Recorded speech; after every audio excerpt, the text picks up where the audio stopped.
So hello my sweeties and cuties, welcome to my channel. तो आज हम explain करने वाले हैं शुसो सेकंड लाइफ मानवा को सीजन 3 के एपिसोड 8 को, जो कि काफी ज्यादा इंटरेस्टिंग होने वाला है, मजेदार होने वाला है और जिसमें हम काफी ज्यादा चीजों को जानेंगे, समझेंगे, कुछ समझ में आएंगे और कुछ नहीं आएंगे। तो चलिए बिना किसी देर के इस एपिसोड की एक्सप्लेनेशन को करते हैं स्टार्ट। लेकिन उससे पहले आज की वीडियो का लाइक टारगेट है 1200 लाइक का।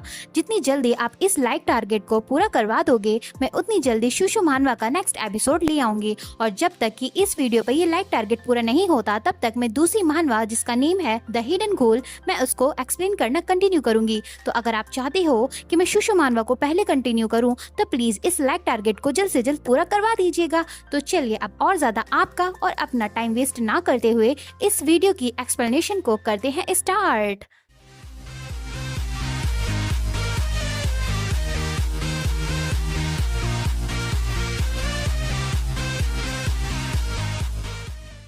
तो एपिसोड की स्टार्टिंग वहीं से होती है जहां शीना पीछे मुड़कर देखती है कि पीछे कोरी खड़ा होता है, जो कि काफी ज्यादा स्ट्रेसफुल और थका हुआ लग रहा होता है। जो देख शीना काफी ज्यादा हैरान होती है और उसे अपनी आंखों पर यकीन नहीं हो रहा होता है। तभी वो कोरी हेड डाउन करते हुए कहता है, मुझे नींद आ रही है। जो सुन शीना फ्लॉट होते हुए सोचती है, ये ड्रीम यानी ये सपना इतना रियल कैसे हो सकता है? तो क्या ये ओरिजिनल नॉवल स्टोरी का एक पार्ट है? क्योंकि मुझे पहले भी सपने आए थे, पर उसमें मैं अपने पास्ट सेल्फ को यानी हान यी को नॉवल पढ़ते हुए देखती थी, ना कि ओरिजिनल स्टोरी को खुद ही देखती थी। तभी शीना की नजर कोरी के पास रखे पेन और नोटबुक पर जाती है। जो देख वो कुछ सोचने लगती है। तभी शीना उस पेन से कुछ लिखते हुए सोचती है, ये सच में ऐसा लग रहा है कि मैं एक पेन को पकड़ रही हूँ। तभी कोरी एकदम से उठता है। जो देख शीना काफी ज्यादा हैरान होती है और उसके हाथों से पेन छूट जाता है। तभी शीना की नजर उस कोरी की आंखों पर पड़ती है, जिसकी आंखों के नीचे काफी ज्यादा डार्क सर्कल्स हो रहे होते हैं। जो सब देख शीना काफी ज्यादा हैरान होती है। हम देखते हैं कि शीना और इस कोरी का फेस काफी ज्यादा क्लोज होता है, जिसकी वजह से शीना की हार्ट बीट काफी तेज हो जाती है और वो ब्लश करने लगती है। और शीना सोचती है, मैंने बस उसे टच ही कर लिया था। तभी शीना उस कोरी को देखते हुए सोचती है, ये सच में मुझे नहीं देख सकता है ना? फिर शीना शर्माते हुए सोचती है, भले ही कोरी मेरा बेस्ट फ्रेंड है, लेकिन उसे इतनी पास से देखना काफी ज्यादा अजीब लग रहा है। फिर शीना उस कोरी को देख कहती है, मुझे ये एडमिट करना होगा कोरी को इतनी पास से देखकर कि कोरी वाकई में काफी ज्यादा हैंडसम है। फिर शीना उस कोरी के पास बैठ सोचती है, ओरिजिनल नॉवल के कोरी का एटमॉस्फेयर काफी अच्छा है, लेकिन मुझे फिर भी रियल कोरी ज्यादा अच्छा लगता है। तभी वो कोरी कहता है, ये काफी अजीब है, मुझे लगा कि अभी मैंने कुछ अजीब चीज देखी। तभी कोरी की नजर अपनी नोटबुक पर जाती है, जहाँ शीना ने डू योर बेस्ट लिखा होता है। जो देख कोरी कहता है, ये किसने लिखा? ये सुन शीना सोचती है, मेरे सपनों में जो इंसान है वो देख सकता है कि मैंने क्या लिखा है। फिर शीना उस कोरी को देख सोचती है, ये सपना कितना अजीब है। तभी कोरी कहता है, ये कितना परेशान करता है। फिर वो कोरी अपनी पॉकेट से ट्रांसमीटर निकालते हुए कहता है, क्या ये वही इंसान है दोबारा? फिर शीना उस ट्रांसमीटर को देख सोचती है, आखिर ये किसकी कॉल है? और वो कोरी कहता है, क्या है, अब तुम्हें मुझसे क्या चाहिए? तभी ट्रांसमीटर से आवाज आती है, मैं तुमसे एक फेवर चाहता हूँ। ये आवाज सुन शीना कहती है, क्या? ये तो एविस की आवाज है। तो वो कोरी कहता है, अब तुम्हें क्या चाहिए? तो ट्रांसमीटर से इस वर्ल्ड का एविस कहता है, कोरी उस अबाइज में। तभी शीना उनकी बातें सुनने की कोशिश करते हुए सोचती है, मुझे इनकी आवाज सुनाई क्यों नहीं दे रही? तभी शीना के पीछे दोबारा रियल वर्ल्ड में जाने वाला पोर्टल ओपन होता है। तभी वो पोर्टल शीना को अपने अंदर खींचने लगता है। जो देख शीना हैरान होती है। फिर शीना उस पोर्टल से निकलने की कोशिश करते हुए सोचती है, आखिर ये पोर्टल मुझे दोबारा कहाँ ले जाना चाहता है? फिर शीना उस पोर्टल में खींची चली जाती है और वो सोचती है, रुको, आखिर ये पोर्टल इस टाइम पर ही क्यों आया है? मुझे उनके बात सुननी थी। तभी शीना को काफी ज्यादा फोटो क्लिक करने की आवाजें आने लगती हैं। तभी शीना घबराते हुए उठते हुए कहती है, मुझे जाने दो, छोड़ो मुझे, छोड़ो। तभी शीना देखती है कि हेजल सोते हुए उसकी फोटोज ले रही होती है क्रिस्टल बॉल्स में। तभी शीना कहती है, आप ये क्या कर रही हो सिस्टर हेजल? तो हेजल घबराती हुई कहती है, तुम उठ गई? सॉरी सॉरी शूशू, तुम काफी फनी लग रही थी सोते हुए, तो मुझे लगा कि मुझे तुम्हें दिखाना चाहिए तुम कितनी क्यूट लगती हो सोते हुए, तो इस वजह से मैं तुम्हारी फोटो ले रही थी। तभी ये बात सुन शीना अपना मैजिक यूज कर हेजल की सारी फोटो क्रिस्टल बॉल्स को डिस्ट्रॉय कर देती है। जो देख हेजल कहती है, मैं जा रही हूँ, तो तुम भी उठ जाओ शूशू अपनी क्लास के लिए। फिर हेजल वहाँ से चली जाती है और शीना वहीं चुपचाप बैठी होती है कि आखिर पिछली रात क्या हुआ था उसके साथ। फिर शीना कहती है, तो वो सच में बस एक सपना था। फिर शीना लेटते हुए सोचती है, आखिर ये कैसा सपना था? मुझे लग रहा था मानो मैं पूरे टाइम जगी हुई थी। मुझे लग रहा है कि अभी मैं एक लंबी ट्रिप से वापस आई हूँ। तभी शीना के हाथ पर वो ब्लैक मैजिक सर्कल कुछ मैजिक रिलीज करने लगता है, जो सब देख शीना सोचती है, क्या ये क्या हो रहा है इस मैजिक सर्कल में? तभी शीना उठते हुए हैरानी से सोचती है, क्या इस ब्लैक मैजिक सर्कल ने मेरे मैजिक को रिस्टोर किया और मुझे एनर्जी दी? फिर शीना अपना हाथ पकड़ते हुए सोचती है, आखिर इस ब्लैक मैजिक सर्कल का क्या पर्पस है, ये क्या करना चाहता है? फिर हमें वो ब्लैक मैजिक सर्कल पैटर्न दिखाया जाता है। फिर हमारा सीन गार्डन में शिफ्ट होता है, जहाँ हैशटैग कहती है, तो इस बार हम अपने फ्यूचर आर्टिकल में कुछ मजेदार और नया करने वाले हैं। और इधर शीना अपने ही ख्यालों में होती है और सोच रही होती है, आखिर एविस ने कोरी से क्या कहा होगा सपने में जो मैं देख रही थी, और बीच में उस पोर्टल में दोबारा मुझे जाना पड़ा। फिर शीना परेशान होते हुए सोचती है, मैं बार बार इस बारे में सोच रही हूँ और मैं क्लास में भी फोकस नहीं कर पाई इस वजह से। तभी हैशटैग कहती है, शूशू क्या तुम मेरी बातें सुन भी रही हो या नहीं? तो शीना कहती है, माफ करना हैस, क्या तुम रिपीट करोगी कि तुम क्या कह रही थी? तभी शीना एक लड़की से टकरा जाती है जो इस स्टोरी के एक न्यू कैरेक्टर है, तो तैयार हो जाइए इसके बारे में जानने के लिए।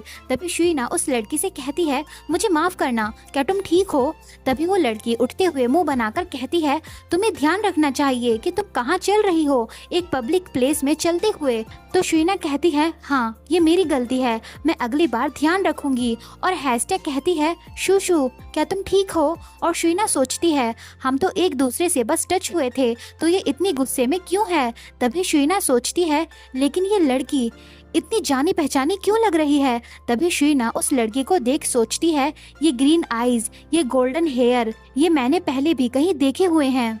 तभी वो लड़की कहती है, रुको, ये पिंक बालों वाली लड़की तो एकेडमी क्वीन है लास्ट ईयर की, आप हेस्टिया हो ना?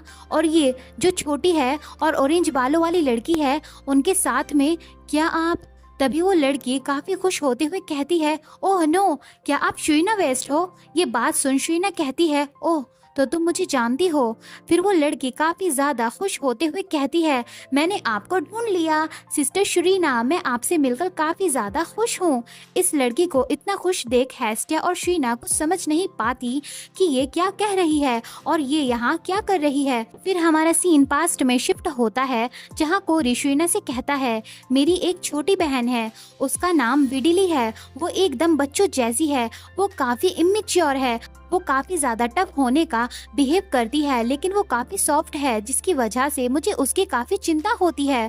फिर कोरी कहता है, मुझे नहीं पता कि कैसे विडिली इस एकेडमी में रहेगी जब वो इस एकेडमी में पढ़ने आएगी। ये सब याद कर शीना सोचती है, तो ये कोरी की बहन है, तभी तो ये मुझे काफी जानी पहचानी लग रही थी। तभी विडिली कहती है, वाओ ये कितनी अच्छी बात है कि मैं डायरेक्ट करीम की सिस्टर से मिल रही हूँ। ये बात सुन शीना हैस्टे से कहती है, ये कोरी की छोटी बहन है, मैंने इसे काफी बार करीम के साथ भी देखा है। तभी विडिली कहती है, लेकिन पास से देखने में आप काफी थकी हुई और काफी छोटी लगती हो। ये सुन शीना का और हेस्टिया का मुंह बन जाता है। तभी हेस्टिया गुस्से से कहती है, क्या कहा छोटी? तुम्हें पता भी है कि शूशू कितनी क्यूट है? तो विडिली कहती है, हाँ मुझे पता है, ये बात तो सच है कि सिस्टर शूशू काफी क्यूट हैं।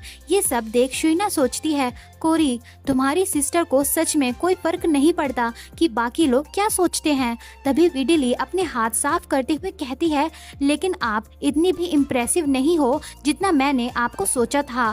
तभी विडिली शीना का हाथ पकड़ते हुए कहती है, जो भी हो मुझे आप पर भरोसा है बिग सिस्टर शूशू। ये सब देख शीना काफी हैरान होती है। तभी विडिली काफी प्राउड से कहती है, जब आप मेरी फैमिली में शादी करोगी तब मैं भी आपकी फैमिली में शादी करूंगी, ठीक है ना बिग सिस्टर शूशू। ये शादी वाली बात सुन शीना कुछ समझ नहीं पाती कि वो किसकी शादी की बात कर रही है और हेस्टिया ये बात सुन सदमे में चली जाती है। तभी हेस्टिया काफी डार्क मोड में जाते हुए कहती है, शूशू क्या तुम कोरी को डेट कर रही हो या और कुछ, वो भी मेरे पीठ पीछे, कब से? हाँ। हेस्टिया को इस तरह देख शीना के पसीने छूट जाते हैं और वो घबराते हुए कहती है, नहीं नहीं हेस, ऐसा कुछ भी नहीं है, मैं किसी को भी डेट नहीं कर रही हूँ, तुम्हें पता है ना। ये बात सुन हेस्टिया शांत होते हुए विडली से कहती है, देखा शूशू ने कहा ना ऐसा कुछ भी नहीं है। ये देख शीना हैरानी से कहती है, हाँ बिल्कुल भी नहीं, और तुम्हारा मतलब क्या है विडली कि तुम मेरे फैमिली में शादी करोगी? तो विडली कहती है, क्योंकि मैं करीम से शादी करूंगी जब मैं बड़ी हो जाऊंगी। तो ये बात सुन शीना कहती है, रुको, क्या करीम को इस बारे में पता भी है या नहीं? तो विडली काफी खुशी से कहती है, आप फिक्र मत कीजिए, करीम वो सब करेगा जो मैं उसे करने को कहूंगी। ये बात सुन शीना मुंह बनाते हुए सोचती है, कोरी तुम्हें अपनी बहन की चिंता करने की कोई जरूरत नहीं है, कोरी को तो पता भी नहीं होगा कि उसकी बहन कैसी है। तभी विडली कहती है, लेकिन आपका रिएक्शन देखने के बाद मुझे काफी बुरा लग रहा है अपने बिग ब्रदर के लिए। तो शीना कहती है, पर क्यों? तो विडली कुछ उठाते हुए कहती है, तुम दोनों अकेले रहते हो उस क्लब रूम में, वो भी पिछले 3 सालों से, और तुम दोनों अब भी बस फ्रेंड्स हो। ये कितना बुरा है। अगर आप ऐसे ही करती रही तो मेरे भाई को आपसे कोई और छीन कर ले जाएगा और आपको पता भी नहीं चलेगा। ये सुन शीना कहती है, मुझे लगता है विडली तुम्हें कुछ गलत फहमी हो रही है, मैं और कोरी बस फ्रेंड्स हैं। तभी विडली एक चार्ट पेपर शीना को दिखाते हुए कहती है, जो भी हो प्लीज आप इस जगह पर एक मैसेज लिख दो मेरे भाई के लिए, ठीक है ना।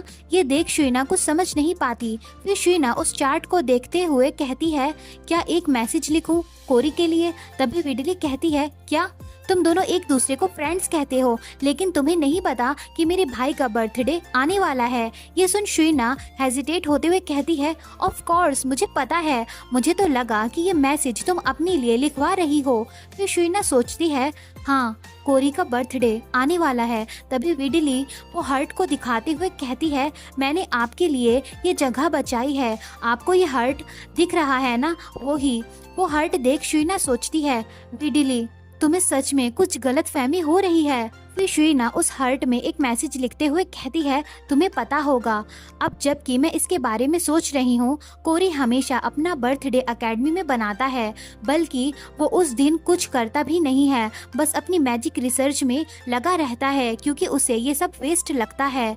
फिर शीना कहती है, तो इस बार तुम्हारा इस फैमिली गैदरिंग से क्या मतलब है? फिर विडली शर्माते हुए कहती है, ओह मैं देख रही हूँ कि बिग ब्रदर ने आपसे क्या कहा होगा। तो विडली कहती है, सच ये है कि हमारे पेरेंट्स हमेशा काफ़ी बिजी रहते हैं कुछ भी सेलिब्रेट करने के टाइम पर भी, लेकिन इस साल हमारे पेरेंट्स ने अपना सारा काम कर लिया है पहले ही, ताकि वे बिग ब्रदर के लिए एक सरप्राइज पार्टी प्लान कर सके और उन्हें सरप्राइज पार्टी दें।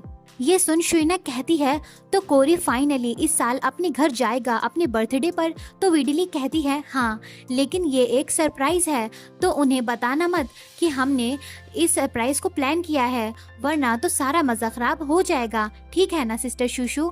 फिर विडली शीना का मैसेज देख कहती है, रुको, क्या बस इतना ही, कोई स्वीट या चीजी लाइन नहीं? पर क्यों? तो शीना मुंह बनाते हुए कहती है, क्योंकि हमारा रिलेशनशिप ऐसा नहीं है जैसा तुम समझ रही हो विडली। तो विडली मुंह बनाकर कहती है, मैं तो उम्मीद कर रही थी कि मेरे ब्रदर को रोना आ जाएगा आपका लिखा मैसेज पढ़ने के बाद। तभी श्वान पीछे से आते हुए वो चार्ट पढ़कर कहता है, कौन रोने वाला है? सो माई स्वीटीज और क्यूटीज, हमारे हीरो को पसंद नहीं आया कि उसकी महबूबा के हाथों से लिखी चीज कोई और पढ़ ले, वो भी उसका खुद का राइवल। तो अब हमारा हीरो क्या करेगा ये जानकर आपको मजा आने वाला है। So back to the story. श्वान को एकदम से अपने पीछे देख विडली शॉक होते हुए कहती है, क्या तुमने मुझे डरा दिया? तो श्वान उसे इग्नोर कर शीना से कहता है, हेलो शूशू, और शीना कहती है, हेलो श्वान। तभी श्वान काफी हैंडसम वे में कहता है, तुम सब यहाँ क्या कर रहे हो? और विडली श्वान के चार्मनेस को देख सोचती है, क्या ये श्वान हडन ब्लैंच है? सच में ये किसी एंजल के तरह लगते हैं। और शरीना श्वान को बताती है, हम सब यहाँ कोरी के बर्थडे के लिए एक चार्ट पर मैसेज लिख रहे थे। और हमारा हीरो कहता है, ओह तो ये बात है। हमारे हीरो की चार्मनेस, हैंडसमनेस और ब्यूटीफुलनेस देख विडिली हैरानी से कहती है, ये वाकई काफी गॉर्जियस हैं, जैसा कि सब कहते हैं इनके बारे में। तभी श्वान विडिली से कहता है, क्या मैं भी इस चार्ट पर एक मैसेज लिख सकता हूँ? तो विडिली खुशी से कहती है, क्यों नहीं, आप लिख सकते हो। तभी हेस्टा का दिमाग खराब होने लगता है श्वान यानी अपने जानी दुश्मन को देखकर। तो वो कहती है, ये पागल यहाँ क्यों आया है, चलो शुशु यहाँ से चलते हैं। तो शरीना कहती है, ठीक है हेस, चलते हैं। तभी श्वान वो चार्ट पेपर लिए कहता है, उप्स सॉरी, गलती से मेरा थूक इस पर गिर गया। जो देख विडिली घबरा जाती है और हेस्टा का श्वान की आवाज सुनकर वोमिट करने का मन कर रहा होता है। तभी श्वान कहता है, मुझे माफ करना, दोबारा मेरा थूक इस पर गिर गया, मैं इसे साफ कर देता हूँ। ओ नो, यहाँ से इंक फैलती जा रही है, अब मैं क्या करूँ? ये सब देख बेचारी विडिली, बेचारी उसके तो तोते से उड़ जाते हैं। तभी शरीना सोचती है, कोरी का बर्थडे, हाँ चलो देखते हैं।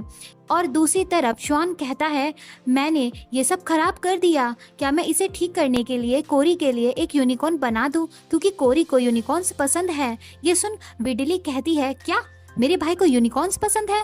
तो श्वान अपने इविल वे में कहता है, हाँ तो मैं एक यूनिकॉर्न बना देता हूँ उसके लिए इस हर्ट के अंदर। जो देख शरीना कहती है, नहीं नहीं वहाँ पर मत बनाना। और इन दी एंड श्वान एक यूनिकॉर्न की जगह एक पिग बना देता है उस हर्ट के अंदर। फिर हमारा सीन एकेडमी में शिफ्ट होता है क्लब रूम में, जहाँ कोरी कहता है, अगर तुम इस तरह फॉर्मूले को दोबारा लिखोगी तो ये तुम्हारी पावर्स के इफेक्ट को डबल कर देगा। ये बात सुन शरीना क्लैपिंग करते हुए कहती है, वाओ तुमने ये ढूंढ लिया कोरी, तुम अमेजिंग हो। तभी कोरी हेजिटेट होते हुए कहता है, थैंक यू शुशु, लेकिन तुम। फिर कोरी शरीना को देख कहता है, क्या तुम आजकल सही से सो भी रही हो या नहीं? तुम काफी थकी हुई लग रही हो शुशु। ये बात सुन शरीना कहती है, सच में? पर मैं तो सही से सो रही हूँ। तो कोरी कहता है, पर तुम्हारे डार्क सर्कल्स दिन ब दिन बढ़ते जा रहे हैं। तो शरीना अपने मसल्स दिखाते हुए कहती है, मैंने कहा ना मैं ठीक हूँ, देखो मेरे पास काफी ज्यादा एनर्जी है। तो कोरी कहता है, ठीक है मैं मान लेता हूँ, अगर तुम कह रही हो तो। फिर शरीना काफी स्माइल करती है और हमें बताती है, मैं झूठ नहीं बोल रही हूँ, मुझे सच में थकन नहीं होती, थोड़ी सी भी नहीं, क्योंकि मुझे ज्यादातर एनर्जी मिल जाती है, लेकिन फिर भी ये नॉर्मल नहीं है। क्या है? फिर शरीना हमें बताती है अपने डॉम में जाते हुए कि ये वो डार्क मैजिक है जो मुझे मिलता है उस ब्लैक मैजिक सर्कल से, भले ही मैं ये लेना चाहूँ या ना चाहूँ। फिर शरीना बिल्डिंग में एंटर होती है और सेकंड फ्लोर की तरफ जाने लगती है। और फिर शरीना ऊपर जाते हुए हमें बताती है, पिछले कुछ दिनों से वे अजीब से सपने मुझे बार बार आ रहे हैं। ये सपने इतने रियल फील होते हैं कि यकीन करना मुश्किल है कि ये रियलिटी है या फिर वाकई बस एक सपना है। फिर शरीना हमें बताती है, ये इतना रियल है मानो मैं पूरे रात जाग रही हूँ, पर किसी और वर्ल्ड में, ना कि सपने में।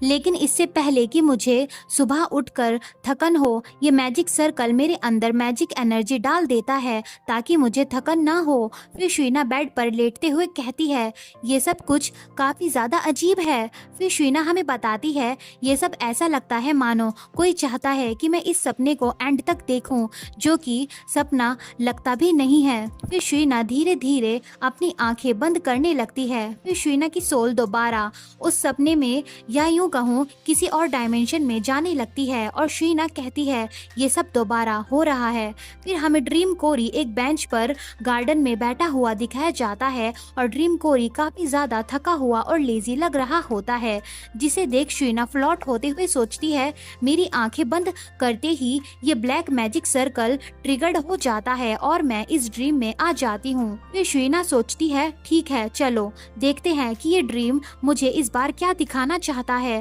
तभी वहाँ कोई आता है और कहता है, लॉर्ड कोरी, जिसकी आवाज सुन शरीना काफी ज्यादा घबरा जाती है मानो उसने कोई भूत देख लिया हो। तभी हमें हमारा ड्रीम एविस या यूं कहूँ ओरिजिनल नॉवल का एविस दिखाया जाता है, जो काफी इविल वे में किसी डीमन की तरह कहता है, तुम्हारा शुक्रिया कोरी यहाँ आने के लिए।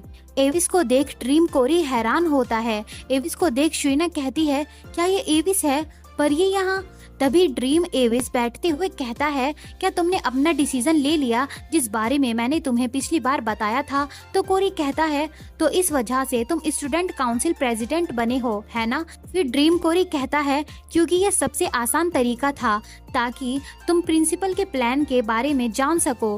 फिर ड्रीम एविस ड्रीम कोरी से कहता है, इसकी वजह से मैंने ऑर्गन माउंटेन के प्रोजेक्ट के बारे में सारी चीजें कंफर्म कर ली। तो ड्रीम कोरी कहता है, ये सब तुम करना चाहते हो तो मुझे इन चीजों से दूर ही रहने दो। जब तक कि तुम मेरी फैमिली को इस मैटर में इन्वॉल्व नहीं करोगे तब तक मैं। तभी ड्रीम एविस कहता है, मैं सच में उम्मीद करता हूँ कि तुम मुझे ज्वाइन करोगे कोरी। तो ड्रीम कोरी कहता है, हे मैंने कहा ना कि मैं तुम्हारे साथ किसी भी चीज में ज्वाइन नहीं। तभी एविस काफी ज्यादा इविल वे में काफी डेंजरसली कहता है, काफी पहले से मार्किस डुबॉइस और उनकी वाइफ ऑर्गन माउंटेन पर रिसर्च कर रही हैं, है ना?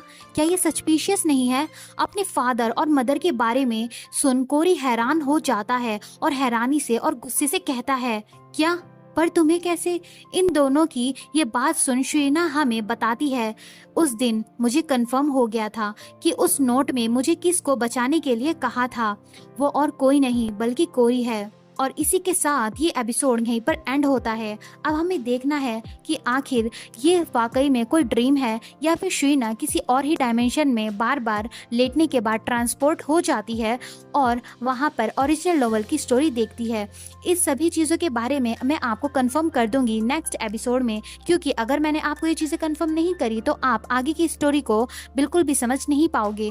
तो प्लीज़ अगले एपिसोड के लिए वेट करना और हाँ प्लीज़ लाइक टारगेट को जितना जल्दी हो सके कंप्लीट करवा देना ताकि मैं नेक्स्ट एपिसोड को बनाने के लिए तैयारी शुरू कर दूं। तो चलिए और ज्यादा आपका टाइम वेस्ट नहीं करती हूँ, आप बस अपना ख्याल रखिए, खाते पीते रहिए और बाय बाय।